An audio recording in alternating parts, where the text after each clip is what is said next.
Good morning. You're listening to 895themix.com.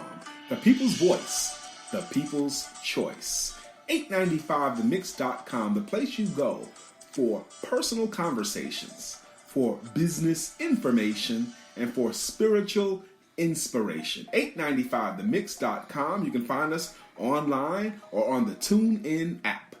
Good morning, 895themix.com family. This is About Last Night, and I am Lisa Santiago McNeil. And I am Brian Keith McNeil. We are going to talk today about the influence of Facebook.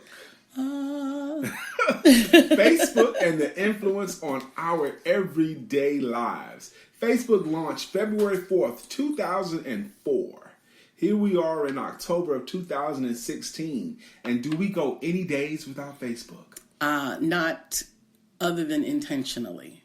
We use Facebook now for our news. Yep. We use Facebook now for our social interactions. Mm-hmm. We use Facebook now for our laughs. Yep. We use Facebook right now for business. Yes, absolutely. We use Facebook now to put out information.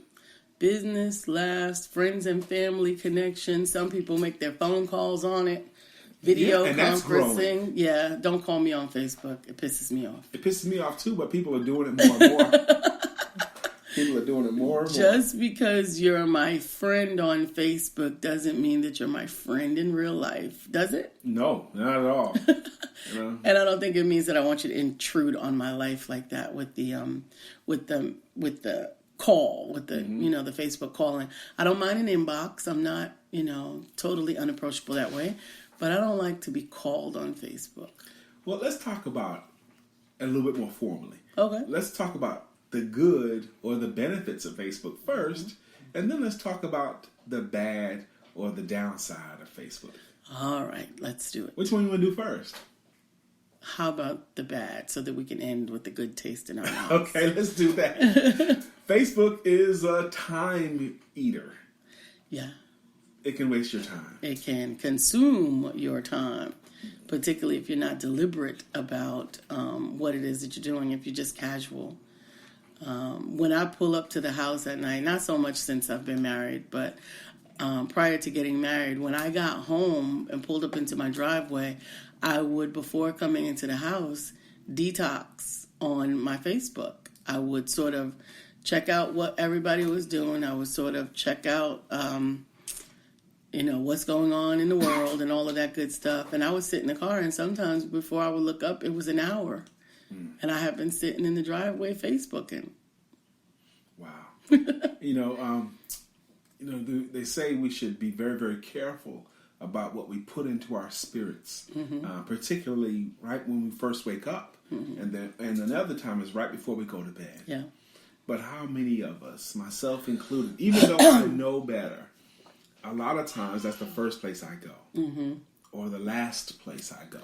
Absolutely. Well, for a few days there here in our city, we had some unrest, and I was very deliberate about not Facebooking other than intentionally during those times, because it was beginning to affect my mental psyche. Oh, yeah, and it will. It certainly will. Especially news that's unpleasant. But you hear all about it. Well, that's why we took TV out of our house, so that we could control what entered into our eye gates and our ear gates. We're very deliberate about that, and yet we still walk around fully connected at the end of our fingertips to stuff. Yes, and Facebook, if you're not careful, like you said, it got into your spirit and it was dragging you down. It was dragging me. I'm really, really confident that it's doing that to a lot of people every day. And they're not only dragging you down, but it's hurting productivity. It was. It's hurting creativity. I think it's even leading to... Now, I want to hear your opinion about this. Does Facebook lead to loneliness? Interesting question, because social media in and of itself is supposed to be creating a social experience for those, no matter where they are, to be connected to one another. So you're asking, how does it actually lead to loneliness? Yes, because even people in each other's presence, they still are online talking to people that's not there. It seems like the more and more abilities to communicate, the less and less we actually communicate. In person. In person, yeah. And we miss it. I think a lot of people miss that, having to actually talk to somebody. You know? Yeah, I definitely could see that. Not only loneliness, but you know what else I think is hurting? All this invent of social media, I think it's hurting our personal skills, our interpersonal skills. Our interpersonal skills. Yeah, the way we can react to other people. You know, how do we even be in a setting, a party setting? Because I think more and more people are so not comfortable just being in each other's presence anymore because of social media. Yeah, Am I crazy? That. No, because I see that. I've even seen in physical social events where people are at the same table and everybody is on their phones. We've seen it, and I've done it, and I've been at that same table. Yeah. You know, 4 people at the table, all of us on our phones talking to people that's not there. Mm-hmm. Wow. And then take a picture to pretend that we are engaged with each other. I'm just saying. Yeah. Right? We take a picture with the people that we're with, and we take that moment, it's almost a commercial moment, to get together, smile for the camera, and then go back to our phones. You know, it's a popular joke. People on Facebook post everything, you know. They take pictures of everything, post everything. I'm about to plug in this alarm or this toaster, take a picture of that. I'm about to do these clothes, take a picture of that. This is what I'm about to eat. We take pictures of that. Is that good or bad? I'm guilty of taking pictures of my food. Is it good or bad that we document our lives now?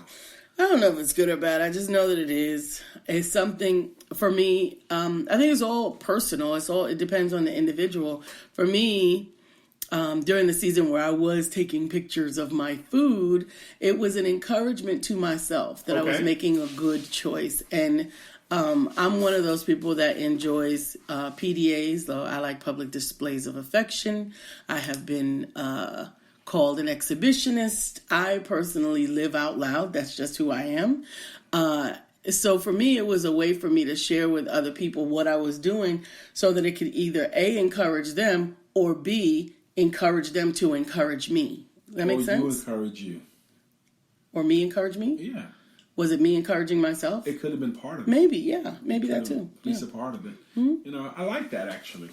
You know, because we do that. You know, we document everything, log everything on Facebook. Facebook has become all of our photo albums. Mm-hmm. It's become our video library. Mm-hmm. And Facebook groups. That's the thing that kills me. Groups of similar interests. You know, the Occupy Democrats, the Winning Democrats, the sales groups, your cowgirls groups, hating of cowgirl groups. You know, the football memes groups. You know, things that I like, and now I can get an unlimited diet of it. So now you're kind of crossing over into the good of Facebook. So it allows you to connect with people that have similar interests across the physical divide, right? Yeah. You don't have to physically be in the same location. You could love something that someone else loves that is obscure to the community that you're physically in, but allows you to find the camaraderie over the internet. Exactly, like this one group I like, New York Giants group. Right, because you live in Charlotte now, North Carolina. I live in Charlotte now, but the New York Giants groups are people that think like I think. They love the same team that I love, and we love on our team, and we go through misery when our team loses together. It does create a communal thing, a good thing that way. So that's a good thing. That's definitely a good thing. And I find, are we going to talk about good now? Can we talk about good now? Why not? So I find Facebook allows me to connect with people in a non-confrontational way. Mm-hmm. Sort of, it's a lot easier to find out what you have in common and what you don't have in common, and make the decision as to whether or not you want to interact a whole lot less confrontationally than in person. Absolutely. When someone solicits to be my Facebook friend, I always go through all of their timeline. I look at their pictures. I look at what they post. It's because I don't want to accidentally accept a Facebook friend that hates something that I love. Mm-hmm. You know, I don't want to accidentally, people that are saying stuff like kill Hillary.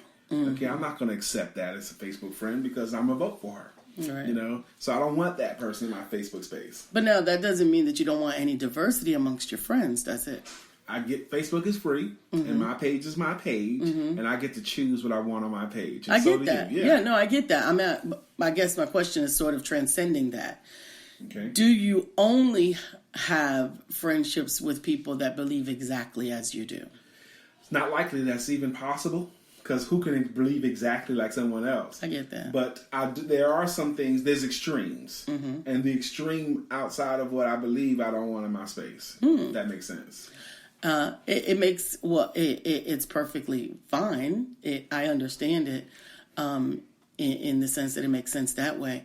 But I think for me, sometimes I'm a little more tolerant because I believe that it is what I don't understand about a certain extreme behavior that I want to find out more about. Yeah, you're more curious than I am when it comes to stuff like that. I don't need to find out about it. You know, you just, when people show you who they are, believe them. Yeah. I get that, I guess. But I guess what bothers me the most, or what intrigues me the most, is when there are so many other facets of an individual that seem to be parallel, and then they have these outliers that you find out about, like during the election, or during any heavily charged events, like some of the social issues that we've been dealing with, cultural issues and all of that. I think that's an interesting dynamic too. Like you said, you have so many things in common, so many parallels, until something like an election or a social event, a police shooting or something like that, or someone being abused. Okay, then you find out who people are. Right, and so there used to be a school of thought that you just don't talk about politics and religion, right? You just don't talk about them, because if you talk about them, then you'll find out what people really believe. And you could lose friends. Which is okay by me. Right, so you're saying I'd rather talk about them so that I can know that I need to chuck you out of my friend circle. Yes. It delights me when I post something positive about President Barack Obama, and I'll lose 1 or 2 or 3 Facebook friends. They will unfriend me because I'm celebrating my president. Okay, now when that happens, it delights me. Great. Whoever you are that chose to not be my Facebook friend because I'm posting something positive about President Barack Obama, I don't want you to be my Facebook friend anymore. Good riddance to bad rubbish. Yes. Whew. Exactly. I don't know. It breaks my heart. It breaks my heart often, not because you shouldn't believe people when they tell you who they are, but that I want to believe that we can be a little bit more tolerant of our differences than that. I don't have to on my page. Like, for example, there was one guy, I thought I liked the guy. We've been around each other a few times. We've seen each other at meetings. And then it was like when they had Brother Castillo's shooting by the police, and the other brother, I can't remember his name right off the top of my head, but it was like a few of them, very public police shootings. And he gets on my page and wants to argue that people get shot because of non-compliance. Yeah, that's nonsense. Well, I'm not going to tolerate much of that. I'm going to delete that. Okay? You're not my Facebook friend anymore. Okay? Because you're revealing something to me that I find distasteful. Yeah. Okay? Interesting. These are 2 very interesting perspectives. I think Facebook is here to stay, or something will replace it that is like it on steroids, whether it's Facebook or something else. Some people think that something else is already here, and it's growing. Snapchat or Instagram or whatever. But whatever it is, I think we'll continue to have social media in some shape or form, whether it's Mark Zuckerberg's Facebook or if it's somebody else's, whatever else it is. But this has been an interesting conversation, and we are glad that you joined us on About Last Night. I am Lisa Santiago McNeil. And I am Brian Keith McNeil. This is 895themix.com, your station for personal conversation, business information, and spiritual inspiration. 895themix.com, available online and on the TuneIn app. Thanks for joining us.